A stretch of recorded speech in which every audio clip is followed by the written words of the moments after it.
Buen día, traders. Habla Nino Di Russo. Hoy es miércoles 4 de octubre del 2023. Son las 5:09 en Chandler, Phoenix, Arizona, las 9:09 en Buenos Aires. Falta 1 hora 21 minutos para la apertura de los mercados. Vamos a empezar el briefing de hoy analizando el cierre de los mercados en el día de ayer, en el que la volatilidad subió de una manera espectacular a 12,32 y se instaló claramente arriba del promedio ponderado de 200, y fíjense que visto desde el punto de vista de la semana, en la semana logró instalarse arriba del promedio ponderado de 50. Este es un cambio no menor y de alguna manera generó abundante incertidumbre en los mercados. En ese sentido, los índices más importantes reaccionaron de la siguiente manera. SPY cayó el 1,34%, generando un nuevo low y de alguna manera aproximándose al promedio ponderado de 200. Se está generando un tremendo squeeze con un ADX en el orden de 25, muy cercano a la probabilidad de generar un relief rally. En lo que se refiere al Nasdaq, la evolución fue del 1,75% abajo. De todas maneras, no generó un low más bajo que el 27 de septiembre. Se viene el cruce del MACD y de alguna manera también se está generando un squeeze. En el caso de Russell 2000, el más afectado de todos, la caída fue del 1,68% y este claramente está debajo de la SMA de 200 y se viene un dead cross. De todas maneras, fíjense qué tremendo squeeze que está en formación, donde la DX está en 34. En lo que se refiere al Dow Jones, la evolución fue del 1,23% abajo, en una jornada con bastante volumen. Fíjense que se viene el cruce de la EMA 8 a la SMA de 200. En definitiva, lo que acá está pasando es, con motivo de la suba del precio del petróleo, se encendió un hecho disruptivo en lo que es el aumento de la inflación global, y ayer, por primera vez desde el 2007, los bonos del Tesoro tuvieron esta suba espectacular en el orden de los 48,02, o sea, 4,8 el rendimiento, versus 5,5, que es lo que cobra la Reserva Federal por la tasa para lograr la convergencia. Y como les dije, es un evento que desde el 2007 que no ocurría. Fíjense el RSI Stochastic, que está completamente exuberante en el rendimiento de los bonos, y lo mismo aplica a la semana. Esto evidentemente es la búsqueda de liquidez de los tenedores de bonos, que es un capital más grande que el bursátil, en vísperas de poder canjearlos por instrumentos que tengan el rendimiento más alto que los viejos bonos con rendimientos nominales más bajos. Una conducta que tiene alguna suerte de lógica. Fíjense que esto además coincide con el aumento espectacular de la revaluación del dólar. Ambos efectos inciden negativamente sobre el mercado. Lo que estamos viendo en lo que es la evaluación del dólar es un doji al final del camino, y esto, cuando está tan exuberante, puede ser el final del ciclo alcista. Veremos si esta circunstancia se da. En lo que se refiere a los commodities más importantes, comenzando con el petróleo, ayer bajó el 0,68% y logró instalarse debajo de la EMA 8. Esta mañana los mercados de futuros del petróleo están a la baja, 1,83%, una baja importante, instalándose en 87,58, o sea, corrigió desde los 93 que hemos visto la semana que pasó. En el caso del gas natural, ayer subió el 3,47%, quedando arriba de la EMA 8, pero debajo de la SMA de 50. En lo que se refiere a los metales preciosos, fíjense cómo bajó bruscamente el oro, 0,29, y esto tiene que ver con el aumento de la evaluación del tipo de cambio. Fíjense que se viene un dead cross para este metal precioso. Lo mismo pasó con el otro metal precioso, que en este caso es la plata, que tiene una correlación inversa con la revaluación del dólar.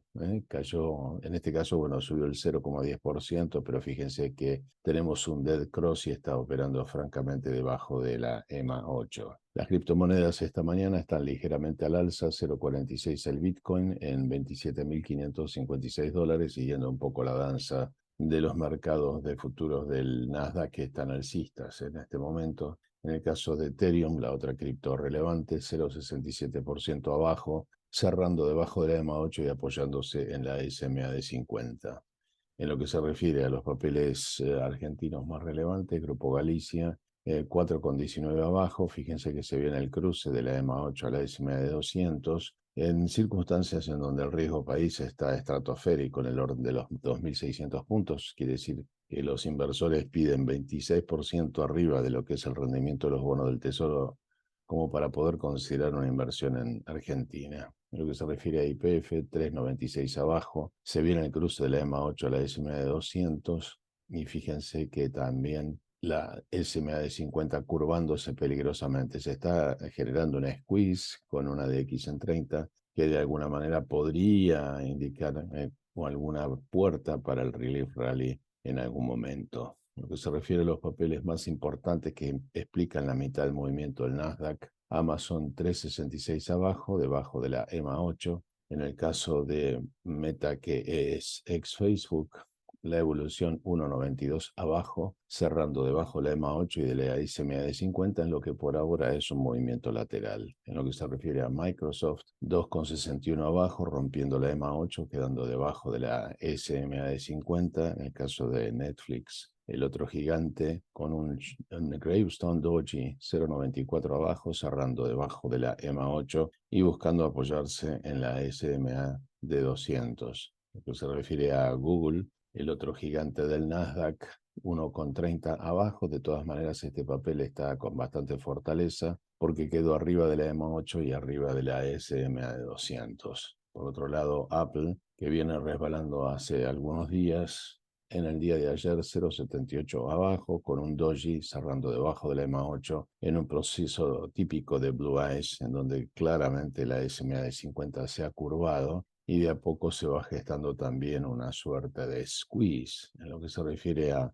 Tesla, los autos eléctricos del sector, 2,02 abajo, quedó debajo de la EMA 8 y de la SMA de 50. En lo que se refiere a Lucid, la evolución de los autos eléctricos, 2,89% abajo, cerrando debajo de la EMA 8, en un proceso que, cuidado, que esto puede ser un Evening Star y abrevar alguna baja posterior. En lo que se refiere a NIO, los autos eléctricos de capital chino, otro Evening Star, cerrando debajo de la EMA 8, ayer 2,05 abajo. De todas maneras, hay una divergencia alcista monumental en lo que se refiere al MACD.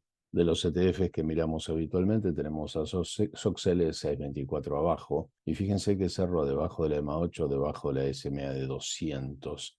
Vamos a ver si encuentra el soporte acá. De todas maneras, hay un squeeze tremendo, así que el ADX califica para un relief rally. Visto desde el punto de vista de la semana, el papel se apoyó ligeramente sobre la SMA de 200 haciendo un sándwich, una Oreo cookie en lo que se refiere a esta formación, que claramente es una formación del tipo bajista. Vamos a ver si termina encontrando piso finalmente en la SMA de 50. En lo que se refiere a la WLTF de las biotecnológicas, en el día de ayer 1,45 abajo, completamente sobrevendido y generó el nuevo low del año 2023. En lo que se refiere a ARC, el ETF de innovación de Cathie Woods, la baja fue del 2,74% y fíjense, las empresas que requieren capital intensivo para su desarrollo sufren cuando sube tanto la tasa de interés. Hay un hermoso squeeze también y ya califica también para el encendido de un relief rally. Lo que se refiere a Macy's, el líder de los department stores, 1,13 abajo. De todas maneras, encontró soporte por ahora en la EMA 8 con un gigantesco squeeze. En lo que se refiere a los mercados de futuro, esta mañana 55 puntos arriba el Nasdaq, la volatilidad en baja 2,69. Recuerden, hay mucho ruido con el tema del government shutdown, porque si bien se levantó la restricción, o mejor dicho, se compró tiempo hasta el 17 de noviembre, el autor de alguna manera de las negociaciones, que era el vocero de la Cámara de Representantes, fue removido de su cargo, incluso por líderes de su propia bancada y por la de los demócratas, con lo cual sigue abierta la incertidumbre del government shutdown el día 17 de noviembre, del que depende las ayudas a Ucrania. Eso le agrega mucha incertidumbre también al momento complejo de la economía. Fíjense que está operando debajo del volatility stop del Trendinator, el RSI Stochastic en ciclo correctivo. De todas maneras, el DPO Movo está listo para el despegue. Tuvimos una vela R1 en la semana anterior, así que esto algún impacto va a causar. Está entrando en ligero squeeze el mercado en la semana. Los futuros del Standard Poor's, 8 puntos arriba, misma situación que el Nasdaq frágil, debajo del Volatility Stop del Trendinator, en un RSI con ciclo de caída. De todas maneras, el DPO a punto de empezar uno nuevo. En la semana, bueno, mismas condiciones, la fragilidad de no haber completado todavía el ciclo. Russell 2000 está generando una vela R1 en este momento, 2 puntos arriba. El RSI Stochastic completando la caída. Hay una divergencia alcista en el Commodity Channel Index. El DPO Movo también está listo para el despegue. No obstante, todavía este papel está en falla en la semana. Es el más frágil de todos, claramente. Dow Jones 60 puntos arriba, está encontrando un piso. El Commodity Channel Index está poniéndose ligeramente nose up. El DPO Movo listo para un despegue, lo mismo el RSI. En cuanto a la semana, todavía el RSI no completó su caída, así que veremos cómo funciona el día de hoy. Los datos más relevantes del día de hoy continúan siendo el empleo, el ADP Non-Farm, índice PMI de servicios globales del Standard Poor's, después el Producto Medio Industrial no manufacturero y finalmente los inventarios de petróleo que adquieren mucha relevancia en las actuales circunstancias. El día jueves, nada menos que el subsidio al desempleo, un dato sensible para la búsqueda de la convergencia de la inflación al 2% en jornadas donde la economía americana está enfrentando huelgas de todo tipo, en principio los fabricantes de automotores y después trabajadores de la salud en ciernes. En lo que se refiere al viernes, tenemos la ganancia promedio por hora, el payroll no agrícola y el dato más relevante de todos es el índice de desempleo, un dato extremadamente sensible en las actuales circunstancias. Los datos del día de hoy, tenemos muy pocas empresas relevantes. Ya en una semana aproximadamente comienza el earnings season con empresas relevantes presentando sus ganancias, pero esta semana es muy floja. Hoy tenemos solamente Tilray, Equity Brands, entre las más relevantes. En el aftermarket, Accolade. En el día de mañana tenemos de las más relevantes a Conagra, Constellation Brands y a Levi's. Y el viernes es un día muy flojo también. Esto es todo por hoy. Gracias por su atención. Los espero mañana en este mismo canal.